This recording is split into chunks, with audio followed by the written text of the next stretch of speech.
Hello.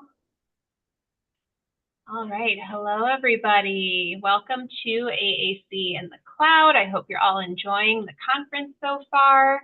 Our next presenter is Randi Brown, and she will be presenting on AAC users in the classroom and how to support them. So take it away, Randi.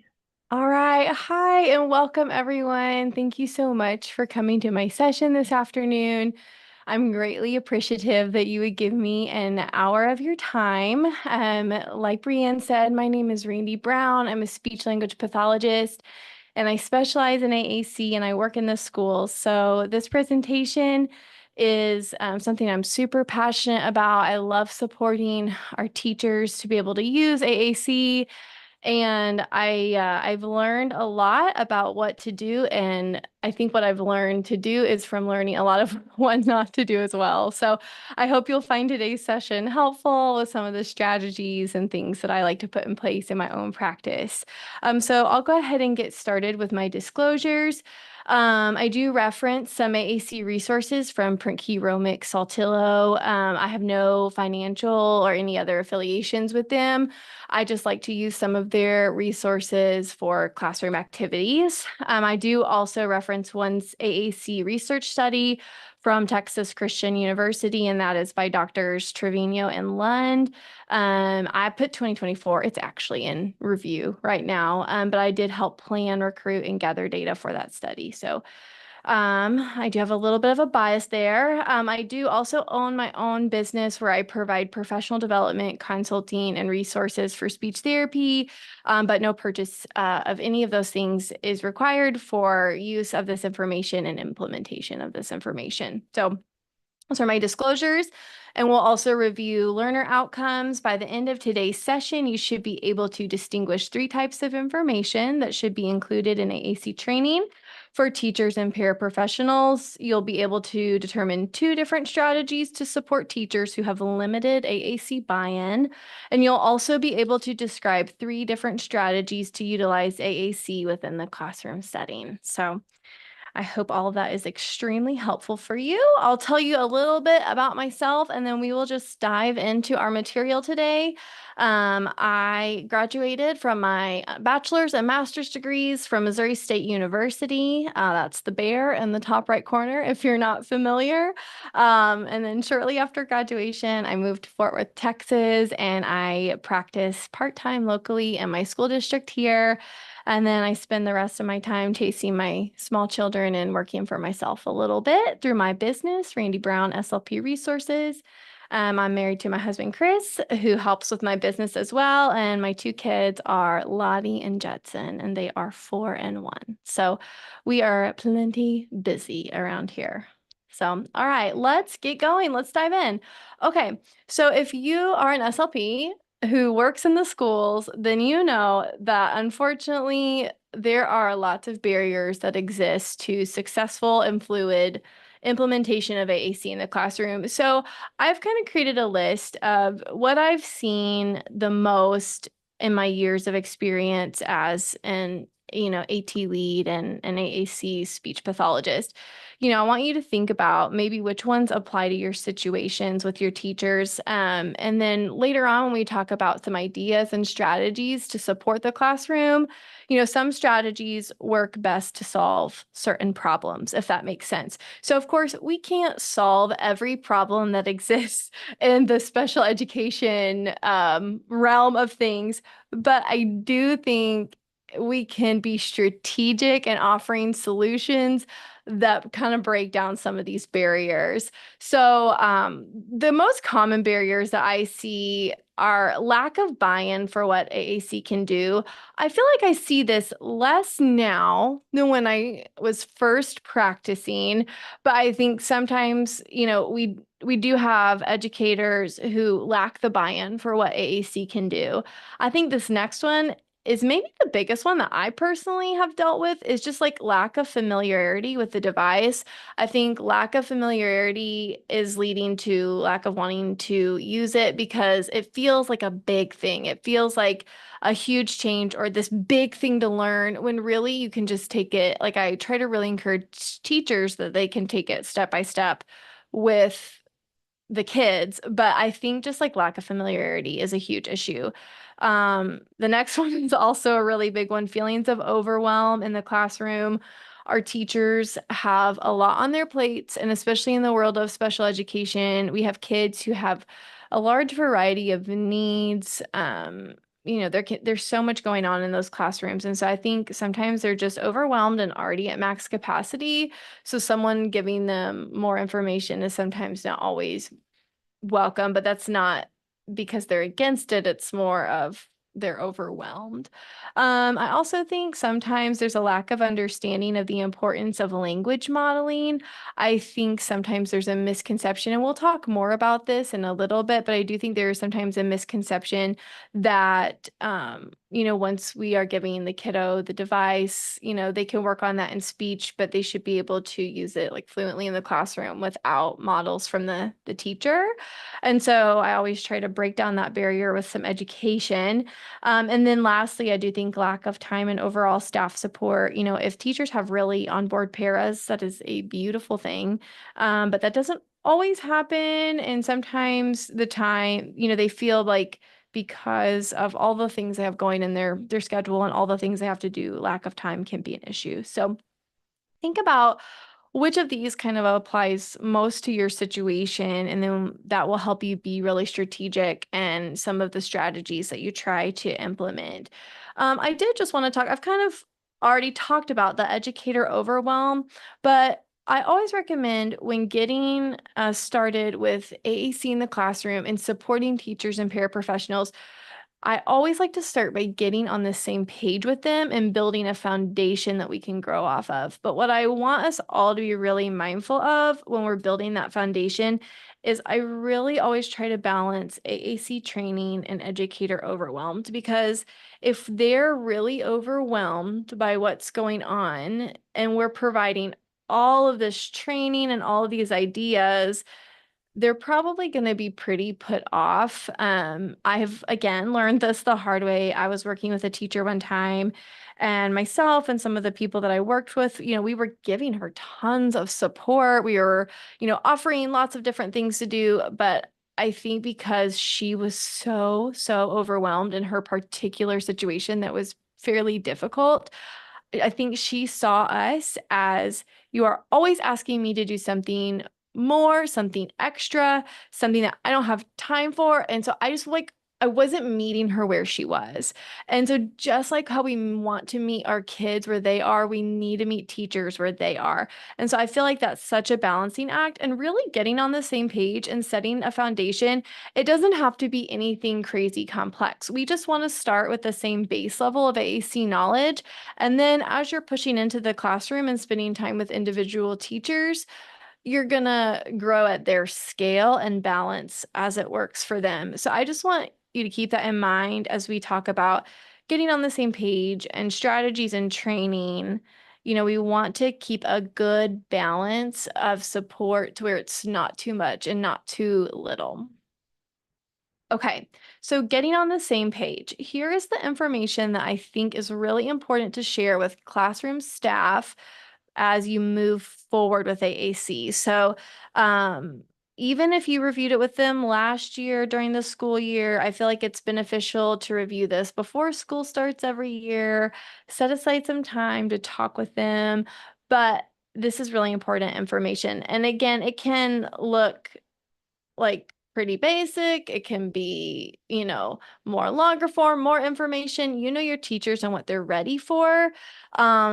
But I think just remember, when you're getting on the same page, you're just building a mutual foundation that everyone can start with. So I always start with some AAC foundational information. I talk about what is AAC, what is high-tech, robust AAC. I show them examples of systems that I use a lot. I use LampWords for Life probably the most. Also some Proloquo to Go, some Touch Chat, some Cough Drop, all that good stuff. So I'm going to show them what it looks like. I might show some videos of kids using it, of course, with given consent. And I explain, the AAC is just another mode of communication, just without using your mouth. And then I kind of talk about different scenarios when people might use AAC. I want to start building a picture for them to be able to think about different situations kids can use AAC, because I think when you're not in the SLP world every day, it's easy to kind of overgeneralize and think, the only students who really need it are kids who absolutely never speak. And, we know that's not true. We know I have so many students who use verbal speech and AEC together, and it can be really helpful and beneficial. And so I think just kind of broadening their definition of who can use AAC. And so, I'll give certain examples. A couple of my favorite ones are, I had a little boy who came to me at 3 years old with just a couple of words, and we started implementing robust AAC, and he flourished. He started growing so many vocabulary words, and then he started speaking, and he was using both the device and his verbal words in tandem for about a year. And then he was really ready to kind of leave his AAC behind because it wasn't a needed accommodation for him anymore. I talk about him, or, I'll talk about a girl that I used to serve who has cerebral palsy and didn't have physical access to use her structural features to be able to speak. And so once we started giving her access to AAC and instruction, she's able to make sentences now and communicate back and forth with her peers. So I think just giving them a really good picture of like what AAC can do and the beauty of AAC and what it looks like, just giving them some exposure. Again, some of them maybe have already had exposure. Every year I deal with, we have new teachers come in who haven't had exposure, or teachers who maybe have, but maybe have some misconceptions, so it's just always good to set that foundation. And then I always like to mention how AAC can help them, because we're all more likely to do things when we know the personal benefit that it has for us. I always tell teachers, AAC is the gateway to any success you want in the classroom. It's going to help them accomplish their academic goals that they're setting and working on during their teacher time. And it's also going to help decrease behavior in the classroom. And so I talk a little bit about how they can use the device to help with communication breakdowns, and how in the long run, it's just really going to be beneficial for them. And usually at that point, they're pretty bought in, but it's really good to just give a good picture. I always try to get in front of the misconceptions and myths. I started addressing myths at professional development several years ago, and I was amazed because I was like, this is important information to know. And then I had a couple of paraprofessionals come up to me like a week or two later, and they were telling me, like, I truly thought that this device was gonna take away his ability to speak verbally.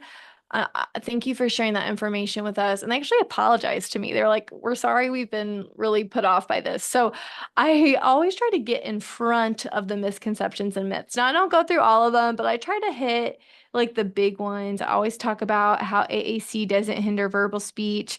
And I reference the Schlosser, Miller, and Light study from 2006. If you haven't looked at it, I highly encourage you to look into that. It's on AJSLP. If you're interested, a huge literature review that supports that case. So that's a great one. And then I'll usually talk about robust communication, high-tech devices over PECs, the benefits of using high-tech communication versus PECs, with, motor planning, voice output, pre-programmed phrases, with PECs, it's so requesting dominant, and how with the device, we're working on all functions of communication, things like that. I didn't write this down, but I do often talk about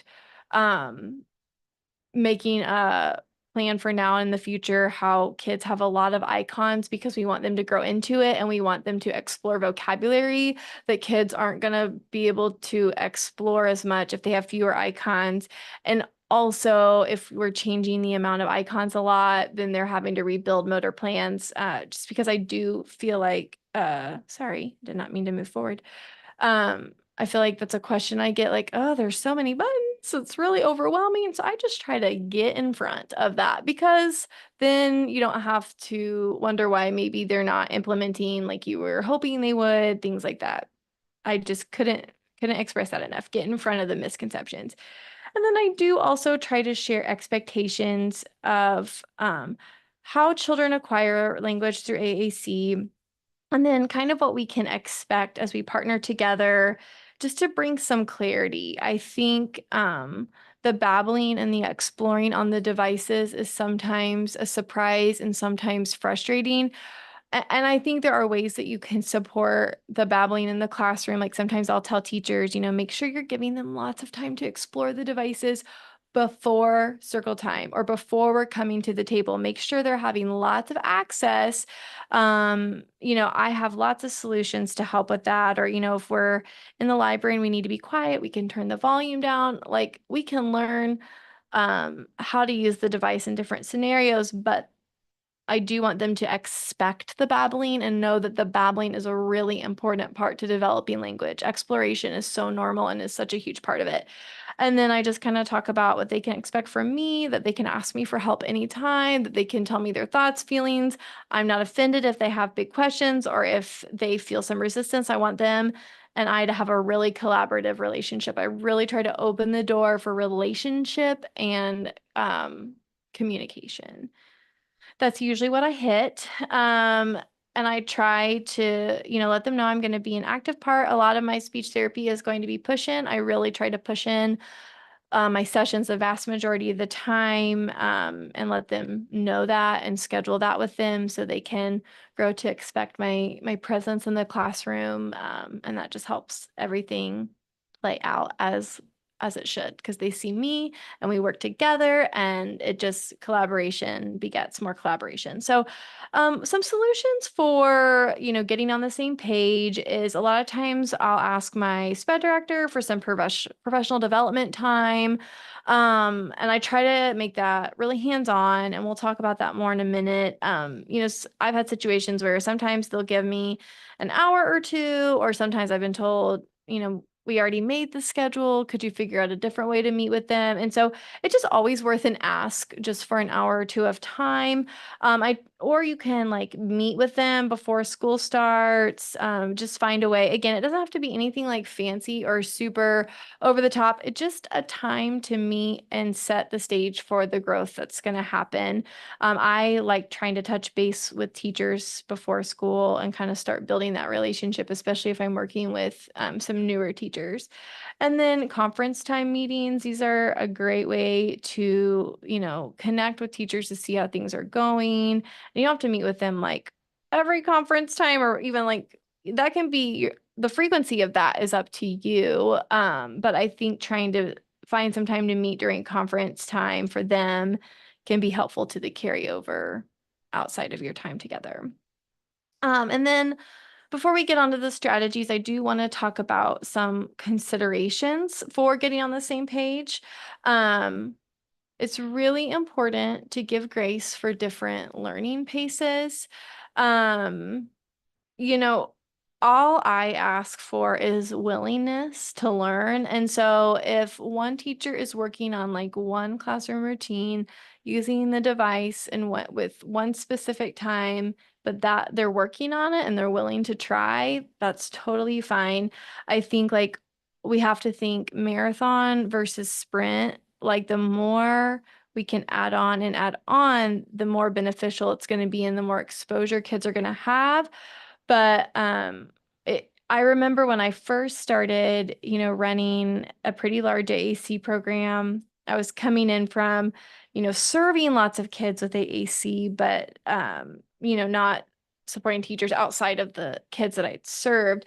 And I think I just had this thought of like, here's the approach we're going to use. We're all doing this routine this week, and next week we're going to do snack time and circle time. But I just learned really, really quickly that one size doesn't fit all. And so I think just knowing in your heart that we're going to have a lot of grace for different learning paces. I also recommend keeping getting on the same page really simple, practical, and hands-on.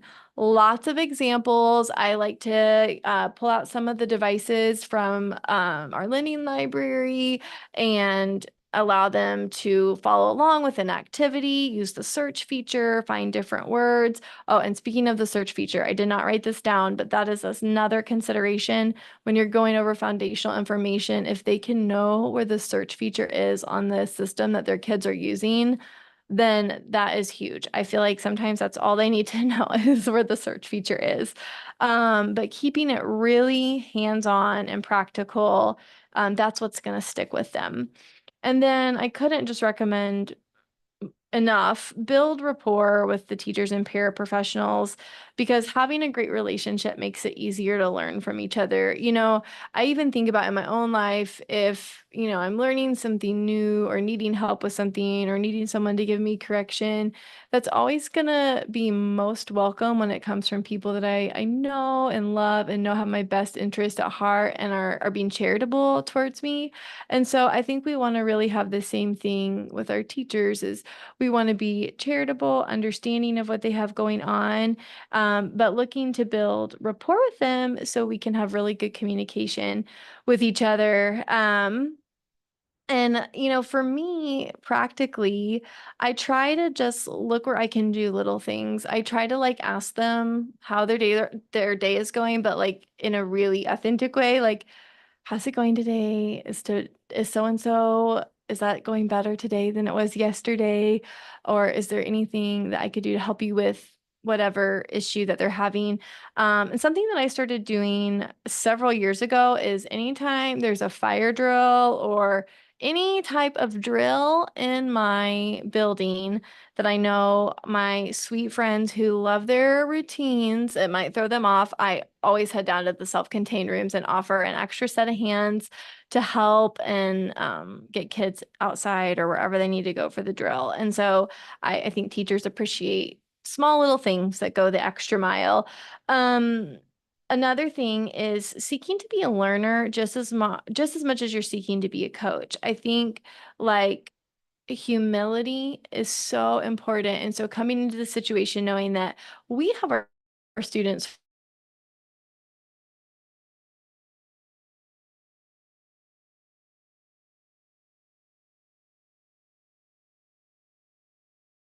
Oh my gosh, they can offer so much helpful insight. And so I really like to ask teachers to share about, what the student does really well. What are their strengths? Where do they thrive? What feels really hard? What do they need the most help with? That type of thing. And that will make you a better coach because you're targeting the direct needs. Because I think sometimes when we're not in the room all the time, it is sometimes hard to get a good grasp on some of the things that happen day to day. And then another thing is occasional meetings to touch base. I already kind of talked about this, but really kind of my plan for moving forward is, we get on the same page before school starts. And then for me, my goal is to quarterly, because we do 9-week quarters at my school. Ask them if I can hang out with them during like prep time to just kind of talk about how things are going, what is not working with AAC, what is working, do we need to alter our plan, things like that. And I also wrote, people don't hate it if you bring coffee or treats. I am not above bringing treats. And is it bribery? You can tell me. I don't know. I think it's fine. I have made my famous pumpkin whoopie pies for my teachers before, and sometimes if I'm going to Starbucks, just nature of being like a multi-campus SLP, I'll just say, "Hey, I'm running to go get a drink. Would you like anything?" I'm not saying you have to pay for all their drinks. They can Venmo you, but be a person who's thinking about them and supporting them. And then lastly, it's not a bad thing to seek some support and accountability from administration. I think it's good for admin to know like what they should be seeing with AAC and giving them like a basic understanding of what AAC is. So that way when they go in the classrooms, they should know that AAC devices should be out and should be a very regular part of instruction. And knowing the power of what AAC can do. I was speaking with one of my administrators one time, and she was asking me about some issues that were happening in a classroom and what I was seeing. And I felt almost like I was tattling. I wanted to be really careful how I shared it, but she was like, Randy, you are in there a lot. And so if you see something that's an issue, like I want you to share that with me. And so that reminded me to just have a good open door relationship with our admin. Okay, one more thing before we get to strategies, just checking time. We're doing good. I want to talk about teachers with no buy-in. I It can be tricky, and like I kind of mentioned earlier, I feel like I'm experiencing this less than I was. But I do think that we can get to a common ground. And so here is my recommendation for teachers with no buy-in. It's called a laundry meeting. I got this from a colleague of mine. She has taught me a lot about AAC, and she's really good at communicating in ways that are honest and truthful, but just full of grace and kindness. And so I learned this from her, and I've started implementing this in situations with parents or teachers who don't have buy-in, and I have found it to be immensely helpful. So a laundry meeting. What happens in a laundry, it's called that because we give teachers and parents space to just dump out all their dirty laundry on all the things that they're struggling with or don't like or the history of their kiddo. We are here to listen. Listen, listen, listen. The whole goal of this is mostly listening. I will have a pen and paper and take notes. And I just ask teachers to share with me all about their student and what feels really difficult, what they do well, and then like what they are really working on and hoping for their student. I think because like we all have a why of what we do, we all have a why behind the decisions that we make. So if you can tap into their why, then that is going to propel you to find a common place with them. And so once you find that common ground, you can find some correlation between what they want and what you want, which is using the device and communication. And if you can have one agreed upon uh, routine for language and using the device, that is all you need to start. It doesn't have to start big. You just need one agreement point, if that makes sense. And then in situations like that, you just want to keep building rapport, keep building rapport, keep pushing into the classroom. I have a good example of this. I used to work with a teacher who is older, and she loved her kids so much. She really had not a whole lot of interest in using AAC. I think it was a mix of overwhelm, lack of familiarity, but not wanting to really learn more. Anytime I would come by to, offer some support or push into a group activity, she'd say, today's not a good day. But anyhow, I had a student who I was placing on a device, and she was having a lot of communication breakdown behaviors in the classroom.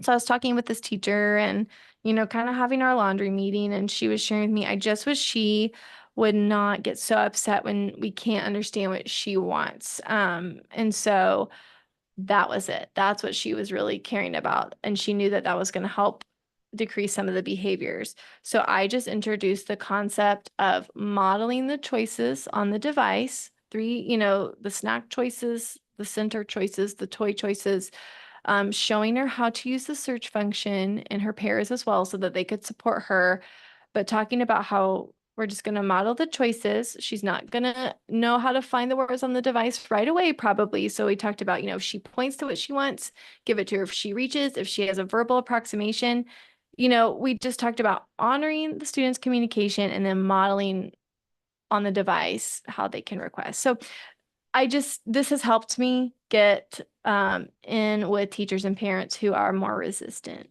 So I hope that's helpful. Okay, so when making a game plan, I do want you to remember it just sometimes takes troubleshooting and trying different things in different ways to see what works. You just have to persevere. Every self-contained classroom looks a little bit different. A lot of it depends on teacher dynamics, student dynamics, peer dynamics, what we're working on. It just kind of depends. I have found, I'll walk away from one collaboration like speech therapy group time in the classroom, and I'll be like, oh my gosh, that was so amazing. We were all using the devices, we were all supporting the kids. And then I will never forget one time I had this whole like birthday party theme planned for collaborative speech time. And I'll talk a little bit more about collaborative speech time in just a minute. But I was so excited. I was like, they're all going to love it. And I had, the teacher and the paras set up with the kids who had devices so they could model along with me. And the kids were not in it. They didn't love it. So I just had to adjust it a little bit to make it better for the next time. So all that to say, you're not a bad SLP and you're not bad at classroom implementation if this takes a little bit of trial and error and troubleshooting. I think you just have to have that mindset because you have to figure out what works best for your very specific group dynamic. And then I always, always, always try to hammer this. If the strategies and classroom implementation goals that you have, if they're not attainable for that specific teacher, it is not sustainable.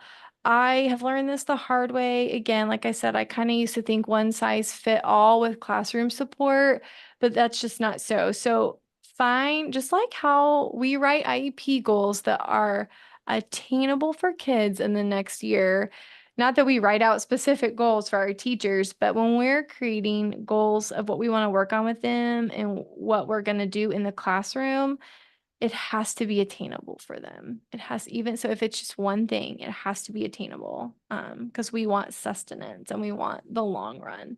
And then just staying consistent, the more you can put into it, the more they're going to get out of it. Modeling and classroom support, it begets more. Modeling begets more modeling. So the more you're in there doing your speech with the kids and pushing into teacher time and pushing into different activities, the more the teachers are going to gain familiarity and exposure. It's going to become more natural, and then they're going to model more. It's just a beautiful circle. And so we want to stay consistent. Okay, so let's talk about some ways that we can make a game plan for supporting our kids in the classroom. So I'm going to kind of go through what I like to use, some different ideas. Some things work for some classrooms, some things work better in other classrooms. You're going to start to think about think about those barriers that we talked about and which of these might address some of those. And then we'll talk at the end too, kind of what I tend to do based off of different levels of buy-in and overwhelm and things like that. So what I have been doing most recently that I really like, and I'm going to do a lot this next school year, is a new twist on Word of the Week. I'm sure most of you have heard of lots of different curriculums that use like core words of the week, working on a single word throughout the week to help grow vocabulary. But I have a little bit of a twist on it. It's based off of a research study that I talked about earlier, my disclosures by Doctors Trevino and Lund. And what they did was an intervention study to see which strategies kids were helping kids learn more vocabulary.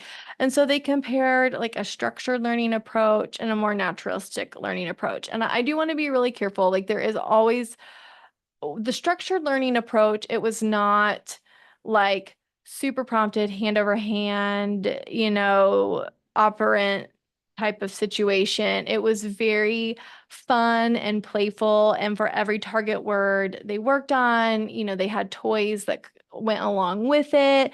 And then so they kind of compared how the kids did in that environment versus just fill-in modeling and just play-based naturalistic, which there's always a place for play-based. So please hear me. I'm not dogging play-based. I'm just saying that in this study, kids who were receiving play in a part of structured word learning had substantially more growth in vocabulary learning. And so we're going to follow the child's lead. I'm going to use words that are important to them. We're going to use toys that they like. But how we teach the words is going to be a little bit more structured. And what I mean by that is, so like if we're playing with, or our goals or our words of the week are like coming back to school words. So like bus, eat, and then go, those mix of like some core and fringe there. What we would do is if we're working on bus, we're going to teach them the pathway to bus on whatever system they have, and then give them an opportunity. You're going to model it again. You guys are going to play with the bus. That's kind of what the flow of that intervention study looked like. So what I have kind of taken to do in some of the classrooms that I've worked in is, it is important to kind of coach teachers what this looks like before, but I add a little segment to their circle time. They're already doing circle time pretty much every day, and I choose about 3 target words of the week. I tried to do 5 for a little bit. That was like way too much. Took a lot of time. It was too much. So I picked 3 words, and then I have like toys and activities that correspond with both. You can kind of dress it up or dress it down, as you see fit. You can have lots of activities, or you can kind of go through the words and some play around it somewhat quickly. But so I have on a slide that I'll send to my teachers every week that has a picture of the target word. So let's go to the bus example. So on the slide, it's going to have the bus, and then it's going to have the pathway to get to the bus at the bottom. So on LAMP, it's the truck, and then the cars, and then there's the bus icon. And so the key is to explain the navigation that you're doing. Okay, we're going to go to the truck, and then I'm going to go to the cars, and look, there's the bus. We're going to model it. And then, as the teachers are leading the circle time, the pairs are going to help show that pathway. You're going to show that pathway multiple times, and then we're all going to take turns with a bus, giving some play opportunities to these words that we're trying to learn.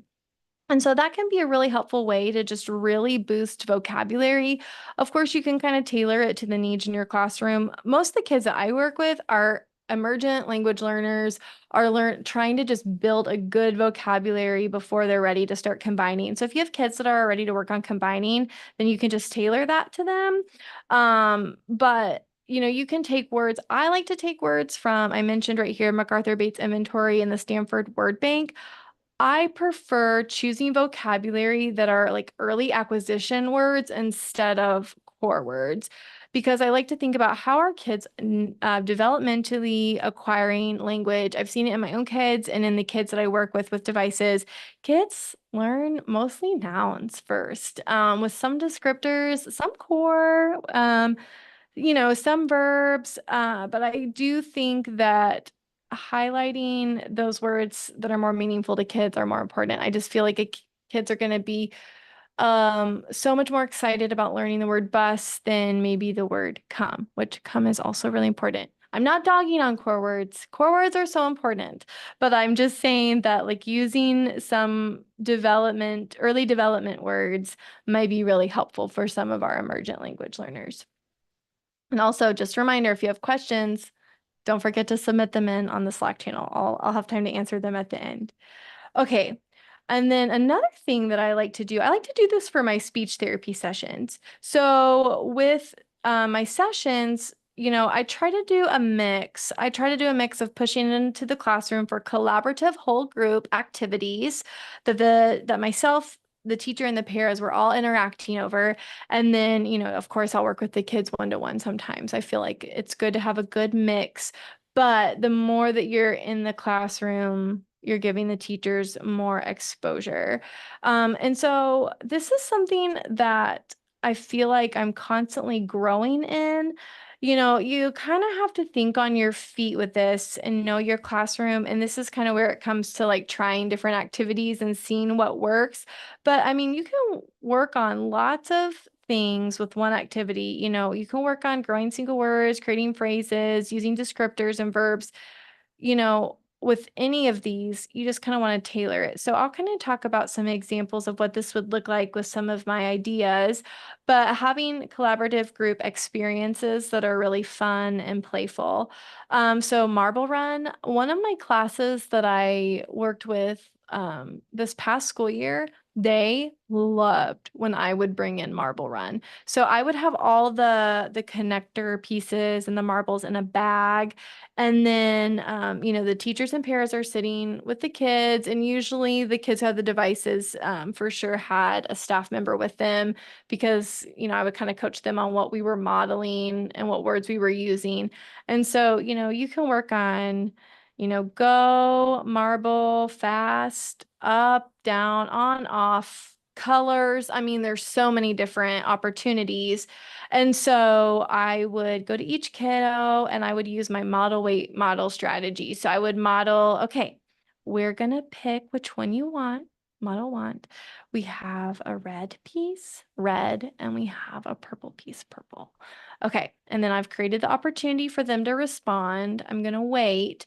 And, they may tell me on the device, they may just reach for the one they want. And so then if they don't say anything on the device and they just use another mode of communication, totally fine. I'm going to honor that. I'm going to give it to them. I'm just going to model that word again.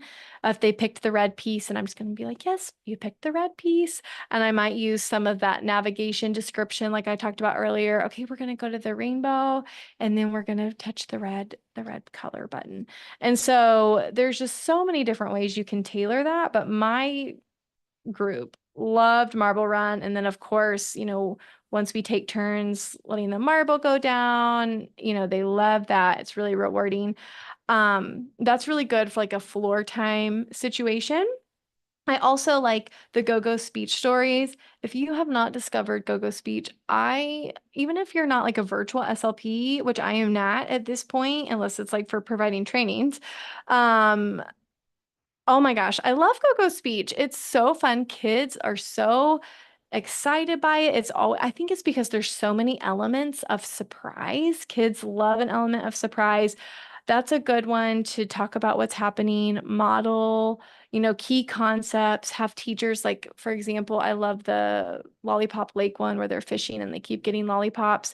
And so, every time she catches a lollipop, I'll tell my teachers, okay, let's go ahead. Let's model the word lollipop. You're going to find it, the apple, the snack button with the pretzel. I'm referring to lamp. That's just because what the most commonly used system in my environment is right now. But anyhow, I'm sure you get the point. Using go-go speech stories to interact with, taking turns, guessing what's going to happen next, or inferencing might be a little bit harder. So taking turns to say what happened next or describing it.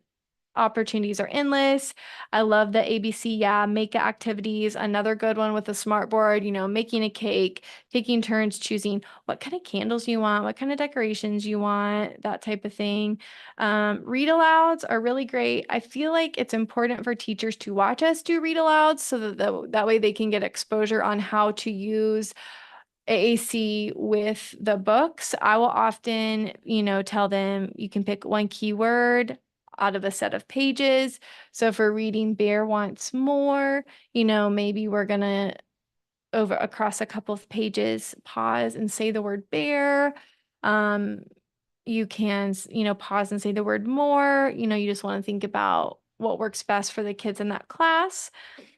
Some other fun ones are simple recipes where we take turns, we'll model all the things that we're putting in, give them opportunities to comment on it, things or say what they want to do, things like that.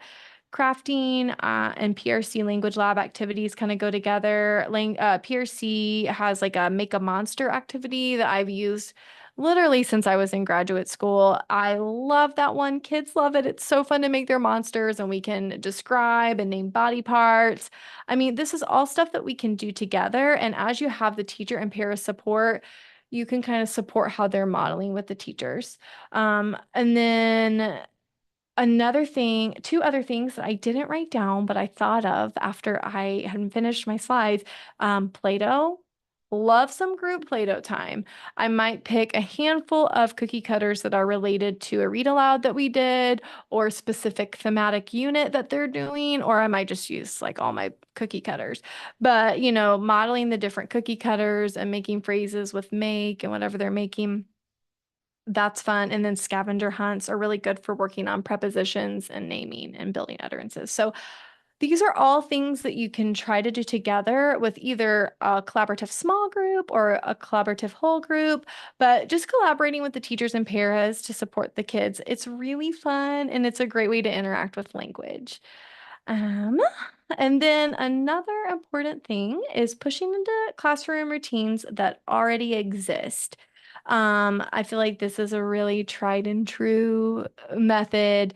And I will say I have a note about it in my next slide, but with pushing into classroom routines, I really try not to reinvent the wheel of what teachers are doing. They have their routines of what they're going to do.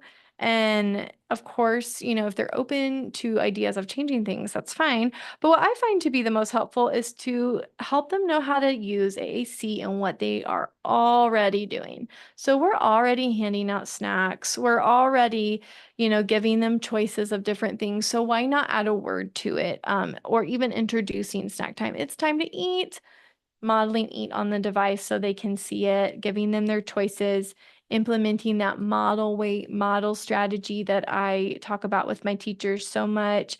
And so building off of things that they're already doing, I would say this is a great place to start for teachers who are maybe feeling overwhelmed or like feeling like this is kind of complicated or they're not sure where to start.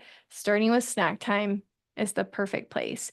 So I like to do this with snack time and with circle time. With circle time, what I coach teachers to do is, at least the teachers that I work with, they use a lot of songs from YouTube as part of their circle time, which I think is great. So, like, for example, if we're going to do the hello song, before or after the song, we want to model the word hello and say hello to each other. Again, model, wait, model. We're going to hello and introduce that. But I think it's important. I used to try to like model along with the songs. But if the song is on, they don't really care that much about what I'm modeling, which I get. The songs are really cool and entertaining. So before or after the songs, working on the target vocabulary with it. So if we're going to do the weather song, we're going to talk about the weather on the device. After we watch the weather song, same thing with feelings, calendar stuff, day of the week. What day is it? Modeling the day of it after we've watched the song. Um, and then you can also add on, your words of the week if you want to do that too. Oh, I did forget. I was thinking about word of the week. I also, if the kids haven't mastered the words by the end of the week, I'll often keep word sets for like 2 to 3 weeks. I think that's fine. Again, marathon, not a sprint. Okay, and then another thing is teacher time and IEP. I love pushing into teacher time because it's really concentrated. Like the teacher's already spending one-on-one time with the student. So what a great way to help them use the device to use in their academic goals. And if I collaborate with teachers a lot and they're really good about using the devices, sometimes we'll write joint academic goals. That's not a perfect fit for every situation, but I do that with teachers sometimes. And so that way we're working off of each other's expertise. ELA is a great place to start. And then you can support the goal writing for IEP meetings. I kind of already talked about that. If they have sight words that they're working on, helping them know where the sight words are on the device. I had a teacher last spring who really wanted help with the kiddo's math goal. So we sat down with the kiddo and I said, okay, show me what you're doing. And then I showed her how to push the device into the counting situation. So anyhow, remember, you don't need to reinvent the wheel, but you do want to support what they have in place, and as they're open to changes. Okay, so like I've mentioned, we're going to grow with teachers. Like we meet kids where they're at, we're going to meet teachers where they're at. And so the strategies that you use to implement AAC, you can start small, or if you have a teacher who's ready for a little bit more, that's okay. So I find that teachers fall in one of three categories, usually teachers who are ready but feel overwhelmed, and teachers who are lead adopters. And so for teachers who are ready, I will start with, doing a few words of the week and getting that all ready for them and planning that for them. I might push in for the end of circle time for the early part of that week, with the teachers who are ready. I mean, I'll do word of the week, I'll do collaborative sessions, and then, I might push in every once in a while with classroom routines. And you can also like let them have a say in it. Like, what routines do you want to work on? Would you like to start using it at snack time? Things like that. Teachers who are ready but feel overwhelmed, I would start with things that they're already doing daily, but maybe go slow. Maybe just start with snack time or snack time and a read aloud. You just kind of have to see what they're ready for. And teachers who are late adopters, just a reminder, get on the same page with them. See what you can do to find common ground and start small with where you're meeting at in the middle. And then just some final notes. Consistency leads to repetition, and repetition leads to familiarity, and familiarity leads to more consistency. It's just this beautiful circle. And so persevere, don't give up, try new things, troubleshoot, brainstorm with your teachers, think about activities that kids like to participate in. And even if they're not big turn takers yet or not big on, group experiences, maybe you could try a smaller group or working on, doing marble run together and then in a few weeks doing marble run with the group. I mean, the opportunities are endless. And I've already said this a couple of times, but just like we meet kids where we are, we want to meet staff and teachers where they are too. So, okay, that is the information that I have for you. Do we have any questions on the Slack channel? Yes, we did have a few questions. Okay, great. Lay them on me. Yeah. First one's an easy one. What are the primary grade levels you serve? Sure. I serve K through 5, self-contained, but I did pre-K primarily. I actually did that for a long time. Now my kiddos on my caseload are K through 5, or sorry, they're K through 4. K through 4, and then I do a ton of child find assessment where I'm at. So I have pushed in and supported high school classrooms before and in secondary. And I think you can use a lot of the same concepts, but you do kind of need to level up. Like I've pushed into a government lesson before. And so like our target words were vote and president, and I can't remember the other one. And so you kind of just have to tailor it as appropriate. But yes, I typically am with emergent language learners. Alrighty. And then someone else said, I'm curious to know your service model. All this teacher training sounds like indirect and consultation, but you also mentioned some push-in support. Sure. That's a great question. So, a lot of the training kind of happens in the push-in support. Of course, I try to meet with everybody before school starts to get on the same page or during conference meetings, whatever. I know, like, I am a fellow busy SLP. So I try to always make my recommendations something that is attainable, so it will be sustainable, kind of like I mentioned earlier. But I feel like a lot of the growth with AAC happens just from doing it and experiencing it. So my goal is like push in like 60 to 70% of the time and then one-to-one with kids the rest of the time. It's great, like as far as a service model, if we're doing a collaborative lesson that is, or a collaborative activity that is with a bunch of kids, obviously it's a group session, so you can count more time with that, and that kind of helps with some of the busyness. And honestly, that's a great way to support kids really well with the teachers present and getting a lot of time at once.